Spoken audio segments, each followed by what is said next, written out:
Hi guys, if you watched my previous video for when I showed you how I did my February bullet journal spread, I mentioned that I had a goal to save some money on food this month. It's still a pretty generous budget for a household of 2, so it shouldn't be too hard.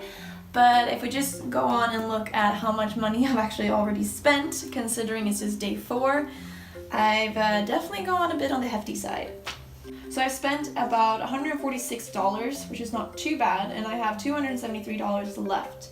I also got a lot of food that is going to last me for a long time, so I'm not too worried about not being able to stick to the budget. I'm also super proud about that I only spent $87 at Costco, since usually we spend over $100 every time I go there. If you guys have a Costco membership, I'm pretty sure you can relate to that, and that's why I'm getting more and more kind of skeptical if I'm actually saving money going to Costco. It's definitely good deals, but we're only 2 people, and sometimes we just buy too much food and we have to just throw it away, which is so sad and wasteful.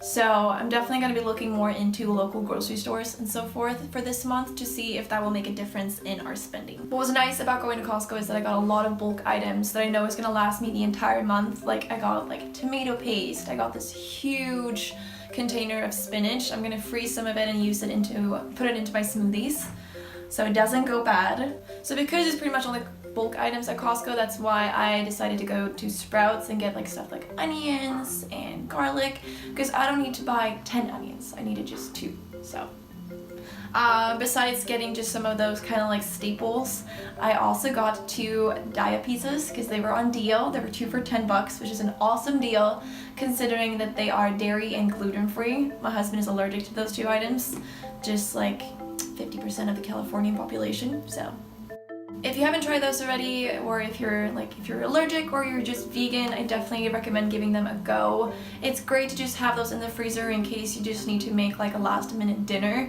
It doesn't take more than 20 minutes to make if you put in the oven heating time. So it's definitely something that saves us every now and then. Alright, so with no further ado, let's roll the voiceover and I'm gonna show you guys what I made.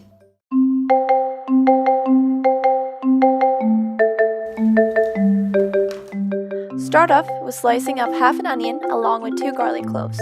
Let them brown in a pan with some water until golden. Add curry, cumin, and a couple of spoons of tomato paste along with 2 cups of water. Once stirred together, add a can of garbanzo beans, green onion, shredded carrots, and a couple of handfuls of spinach. Heat up and you're done! Super easy and quick to make.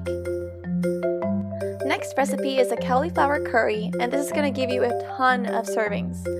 Prep by starting off slicing up potatoes and cauliflower in equal slices. Just like the previous recipe, slice up an onion and a couple of garlic cloves, as well as about an inch of fresh ginger. Brown the onion, garlic, and ginger in a pan until golden. Add curry, cumin, and tumeric. Stir together and transfer to a big pot. Add the potatoes and cauliflower along with sliced up tomato, a can of tomato paste, a can of lentils, shredded carrots, and 3 cups of coconut milk. Cover and heat on medium heat until the vegetables are soft. I served both of these recipes with either rice or quinoa.